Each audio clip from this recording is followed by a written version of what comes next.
그 후에 11 제자가 음식 먹을 때에 예수께서 그들에게 나타나사 그들의 믿음 없는 것과 마음이 완악한 것을 꾸짖으시니 이는 자기가 살아난 것을 본 자들의 말을 믿지 아니함일러라. 또 이르시되 너희는 온 천하에 다니며 만민에게 복음을 전파하라. 믿고 세례를 받는 사람은 구원을 얻을 것이요 믿지 않는 사람은 정죄를 받으리라. 믿는 자들에게는 이런 표적이 따르리니 곧 그들이 내 이름으로 귀신을 쫓아내며 새 방언을 말하며 뱀을 집어올리며 무슨 독을 마실지라도 해를 받지 아니하며 병든 사람에게 손을 얹은 즉 나으리라 하시더라. 주 예수께서 말씀을 마치신 후에 하늘로 올려지사 하나님 우편에 앉으시니라. 제자들이 나가 두루 전파할세 주께서 함께 역사하사 그 따르는 표적으로 말씀을 확실히 증언하시니라. 네, 제가 오늘 이제 마지막 마가복음 제 묵상하는 날인데요. 제가 예수님을 뵈면서 진짜 대단하시다 라는 이제 생각이 든 부분이 뭐였냐면요. 여러분은 예수님이 이 땅에 살아계시는 날 동안 하셨던 모든 사역들 중에 가장 공들였던 사역이 뭐라고 생각하십니까? 그러니까 다시 요즘 우리말로 표현하자면 예수님의 목숨 걸었던 사역이 뭐였던 것 같으십니까? 그게 제가 이 큐티를 꾸준히 하면서 자꾸 이제 새롭게 보이는 건데 제가 단언하건대 예수님이 이 땅에 계실 때 가장 공들였던 사역이 뭔지 아십니까? 이렇게 말하면 됩니다. 제자 양육이에요. 여러분 복음서를 잘 보세요. 예수님이 보여주신 모든 기적, 예수님이 하신 모든 비유와 가르침, 예수님이 하셨던 모든 삶의 현장에 전부 누가 있었는지 아세요? 제자들이 있었어요. 혼자 하시는 일이 없어요. 여러분 제자들이 없는 곳에서는요 아무것도 안 하세요.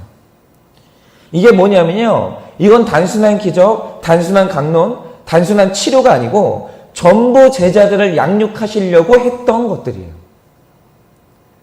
그리고 우리가 특세 때 봤지만 예수님이 제사장 뜰에서 이제 끌려가십니다. 여기서 이제 끌려가면 이제 채찍질 맞고 돌아가시는 거예요. 십자가에 달려 이제 못 박히시고.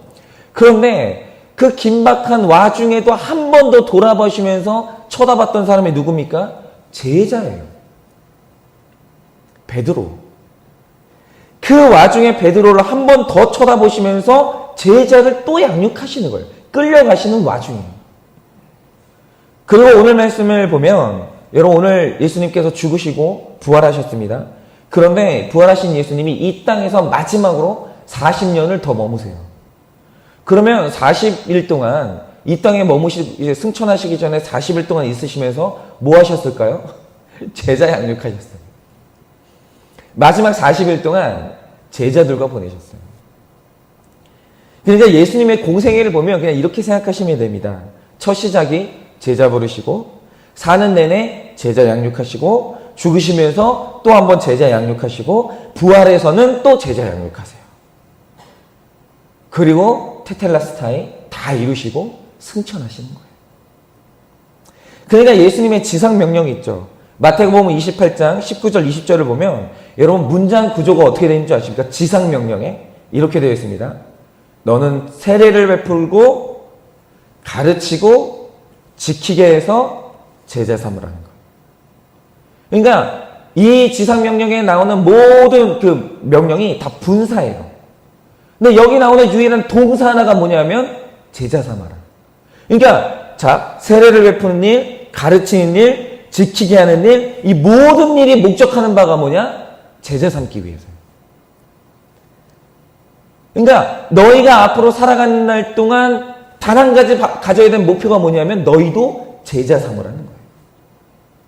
그래서 성도가 배우고 헌신해서 반드시 이 땅 가운데서 하나 남겨야 되는 게 있는데 그게 뭐냐면 일생 동안 내가 예수님 제자 하나는 양육해 놓고 이 땅을 떠나야 되는 거예요.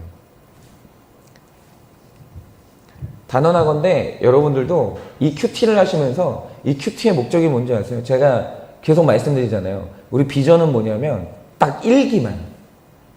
제가 만약에 훈련을 하면 딱 1기만 제가 하고 그 다음부터 양육은 누가 하냐? 평신도들이 하는 거예요. 왜요? 여러분 제자 삼는 이 사역을 목사가 독점하잖아요. 월권이에요. 굉장히 비성경적인 교회 행태예요. 여러분 제자 삼는 사역의 저희 사명은 목사만 가진 게 아니에요. 모든 하나님의 제자로 부름받은 사람은 내가 제자가 되는 순간 그 목표가 뭐냐? 또 다른 제자 양육이에요. 여러분 제자가 나와야 되는 거예요. 그런데 예수님의 제자를 양육하는 사람들에게 오늘 약속하시는 약속이 하나 있습니다. 그게 뭐냐면, 자, 너희가 이 제자 삼는 이 사역의 인생을 살겠다고 하면 내가 너희에게 하나 주는 게 있다는 거예요. 그게 뭐냐면 내가 너희 삶에 내 표적을 주겠다는 거예요. 나를 보게 하는, 너희를 통해서 나를 만나게 하는 표적을 주겠다는 거예요. 그런데 이 표적에 대해서 다시 봐야 돼요. 많은 사람들이 표적이라고 하면 이 표적을 뭐라고 생각하냐면 어떤 슈퍼파워, 즉 문제를 해결하는 능력 혹은 기적을 주겠다는 말로 잘못 알아듣는 거예요. 그런데 오늘 예수님이 사역하겠다고, 제자 삼는 이 사역에 뛰어들겠다고 결심하는 사람들에게 주는 표적이 뭡니까? 오늘 이제 그걸 이제 풀어보도록 할 건데, 구속사적으로 17절 이하를 보면, 자, 먼저 나타나는 표적이 뭐냐? 내 이름으로 귀신을 쫓아내요. 그리고 새 방언을 말해요. 뱀을 집어 올리며 무슨 독을 마실지라도 해를 받지 않고 병든 사람에게 손을 얹은 즉 나으리라 하세요. 이걸 다 오늘 구속사적으로 풀어야 되지만 시간이 없으니까 몇 개만 풀 텐데, 일단 먼저 우리가 오해를 풀어야 될 게 있어요. 그게 뭐냐면, 자, 이 구절 한번 보세요. 제자들에게 나타난 이 표적이 기복주의자들이 말하는 것처럼 예수님을 믿는 사람들은 귀신을 안 만나는 거예요? 아니면 만나는데 쫓아내는 거예요? 만나는데 쫓아내는 거예요. 여러분, 제자들의 삶에 귀신이 나타나요. 여러분, 그러면 제자들의 삶에 또 제자들은 뱀을 안 만나는 거예요? 아니면 제자들도 뱀을 만나는데 그 뱀을 제압하는 겁니까? 제자의 삶에도 뱀이 나타나요. 그리고 제자도 살다 보면 독을 마시는 일이 일어나고 제자의 삶에도 병이 찾아와요.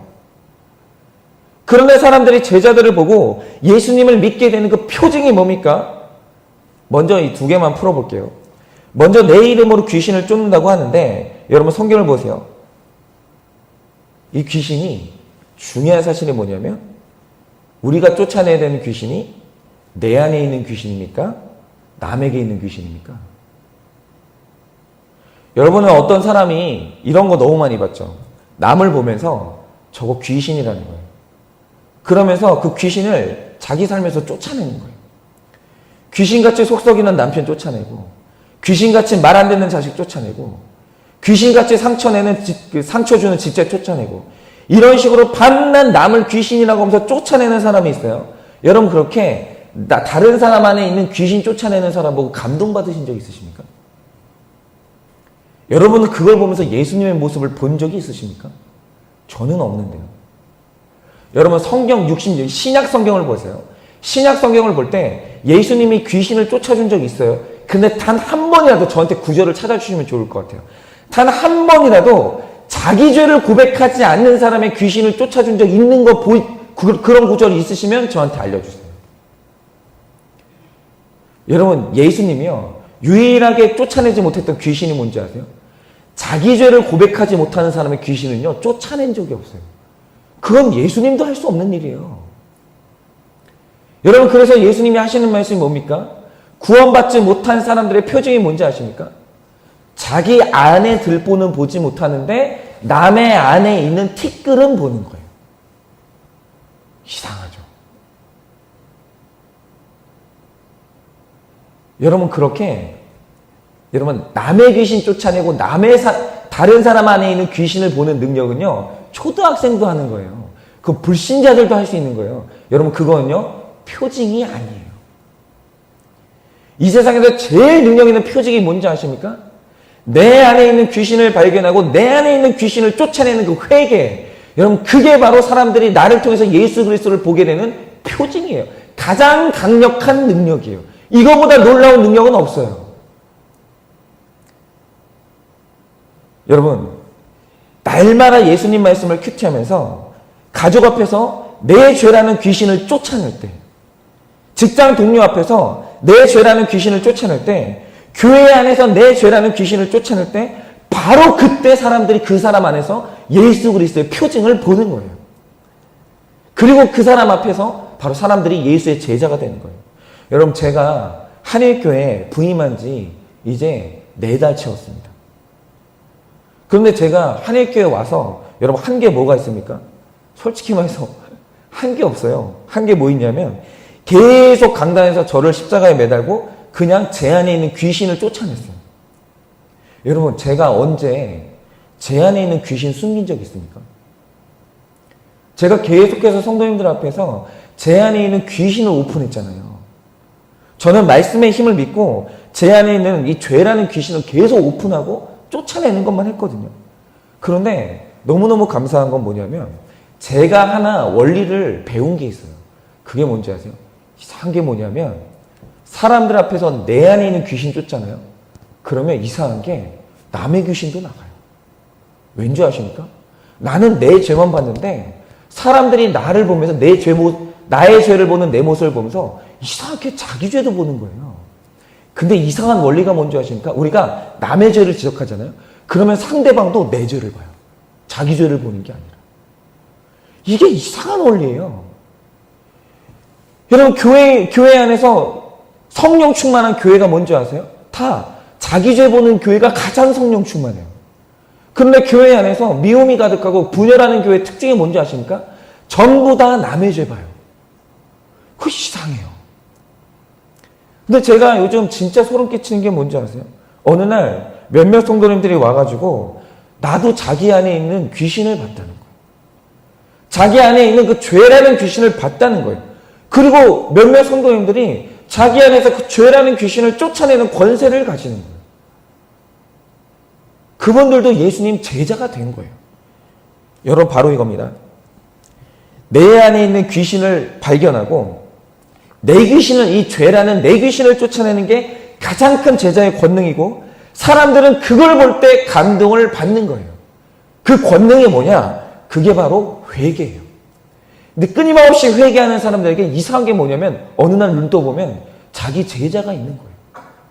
내 주변에 있는 사람들이 나처럼 회개하고 있는 거예요. 여러분, 남의 죄를 날카롭게 지적하는 사람치고 사람 살리는 사람 한 명도 못 봤습니다. 사람 죽이는 사람은 봤어도 사람 살리는 사람은 아무도 못 봤어요. 여러분, 진짜 제자는 자기 귀신을 쫓아내는 사람이에요. 여러분, 그리고 이게 마지막인데 두 번째로 이 표징은 뭐냐면 제자는 새 방언을 말한다고 합니다. 근데 여러분, 이 새 방언이 뭐예요? 여러분, 이거 구속사적으로 다시 풀어야 돼요. 여러분, 새 방언이라는 것은 갑자기 혀가 꼬부라지면서 외국어를 말하는 게 아니고요. 여러분, 베드로가 어느 날 방언 받았어요. 근데 그의 새 방언이 뭐였어요? 혈기의 사람 베드로가요, 온유의 사람이 됐어요. 온유한 새 방언을 말하는 거예요. 여러분, 이 새 방언이라는 거 뭐냐면 밤낮 세상 언어 쓰던 사람이 거룩한 언어가 나오고 밤낮 정죄하던 사람이 회개의 언어로 바뀌고 밤낮 이기적인 언어를 말하던 사람이 갑자기 남의 고통을 채우라는 채율의 언어로 바뀌는 거. 여러분, 이게 바로 새 방언이에요. 여러분, 남이 알아듣지 못하는 그 꼬부라지는 그 외국어 방언 있죠. 그거 말하는 게 쉬울 것 같으세요? 아니면 사람의 성품의 언어가 바뀌는 게 쉬울 것 같으세요? 성품의 새 방언을 말하는 게 훨씬 어려워요. 여러분, 그 부부가 있잖아요.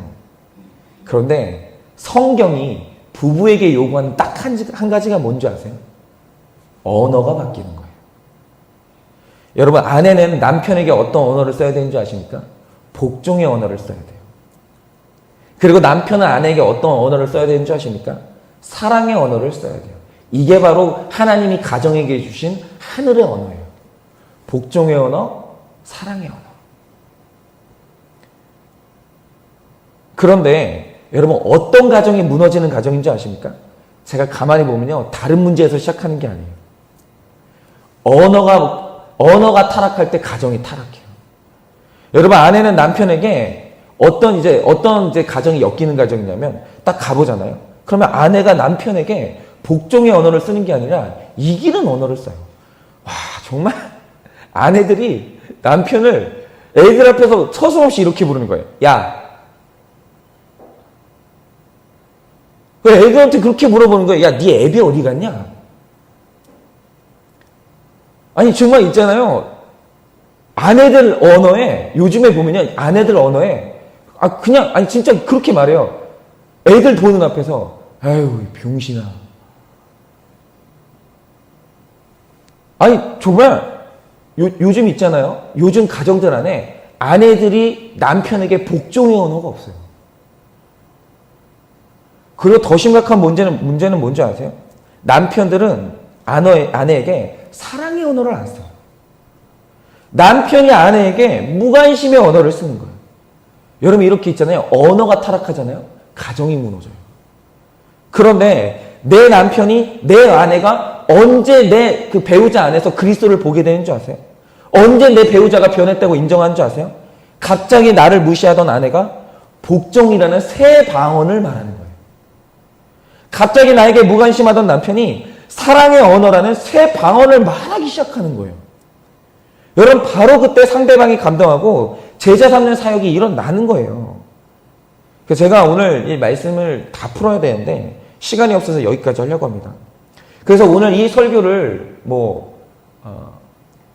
인터넷으로 들으시거나 오늘 이 현장에서 들으시는 모든 성도님들에게 적용을 드리고 싶어요. 그게 뭐냐면 여러분이 오늘 쫓아내야 될 내 안의 귀신이 뭡니까? 그리고 오늘 여러분들이 적용해야 될 내 입술에 새 방언이 뭐가 있습니까? 일단 다른 거는 다 제쳐두고요. 일단 가정 안에서 새 방언을 받으세요. 남편은 아내에게 사랑의 언어를 말하. 사랑의 언어는 다른 거 아니에요. 아내가 아프다고 하면 병원 가. 이거는 사랑의 언어가 아니에요. 여러분 사랑의 언어라고 하면 그게 뭡니까? 많이 아파? 걱정된다. 그냥 이것만 하면 되거든요. 여러분 아내들이 해야 될 새 방언이 뭡니까? 남편에게 복종의 언어를 쓰는 거예요. 남편이 직장 갔다가 들어오면 정말 고생 많았다고. 당신이 그렇게 수고해주는 덕분에 우리 가정이 오늘도 애들이 이렇게 잘 크고 있다고. 남편이 월급을 갖다 주면 이딴 걸 월급이라고 가지고 오냐고. 능력도 더럽게 없다고. 이렇게 말하는 게 아니고요. 남편의 월급에 복종하는 게 그게 진짜 복종이에요. 고맙다고. 내가 이거 가지고 한 달 잘 살겠다고.